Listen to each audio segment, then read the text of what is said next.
So yan, check natin.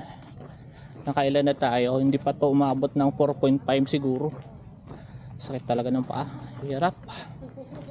Naninibago. Ayun, 4.44 pa lang. So counting walk na lang. Magiging 5 na to.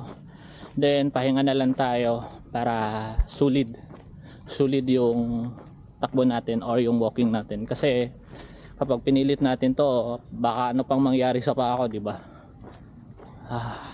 Ito yung mga disadvantage kapag tagal kang hindi nakapag-jog walk, mga pring.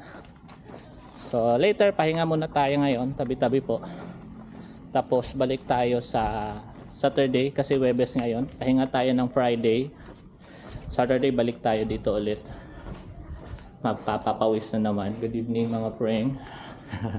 So ikot-ikot lang tayo dito kasi kapag doon tayo umikot sa kabila medyo malayo na. So i-reach lang natin yung 5 km na nagbo-walk. Kasi kapag tinadya ko pa ng kaunti yung operasyon ng paa natin, sumasakit talaga. Adjust tayo mga pring. Good evening.